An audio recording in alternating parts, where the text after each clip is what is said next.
নমস্কার, আরো একটি কচু শাকের নতুন রেসিপি নিয়ে চলে এসেছি। কচু শাক রেসিপিটি রান্না করার জন্য লাগবে প্রথমেই কচু শাক, মুসুরির ডাল, টমেটো, রসুন, পাঁচফোড়ন, শুকনো লঙ্কা, কাঁচা লঙ্কা, তেজপাতা, হলুদ, নুন। এই কচু শাকগুলোকে ভাপিয়ে নেব। এবারে কিছু পরিমাণে নুন দিয়ে দেবো যাতে ভালোভাবে সেদ্ধ হয়। কচু শাকটা ভাপানো হয়ে গেছে। এবারে কচু শাকের জলটা ছড়িয়ে নেব।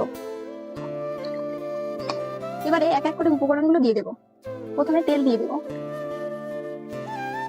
ফোড়নের জন্য কাঁচা লঙ্কা, শুকনো লঙ্কা, পাঁচফোড়ন, তেজপাতা দিয়ে দেবো। এই কচু শাকের স্পেশালিটি হলো মুসুর ডাল। এবারে সেদ্ধ করা মুসুর ডালগুলো কচুর শাকে দিয়ে দেবো। চিনিটা দিয়ে দেবো।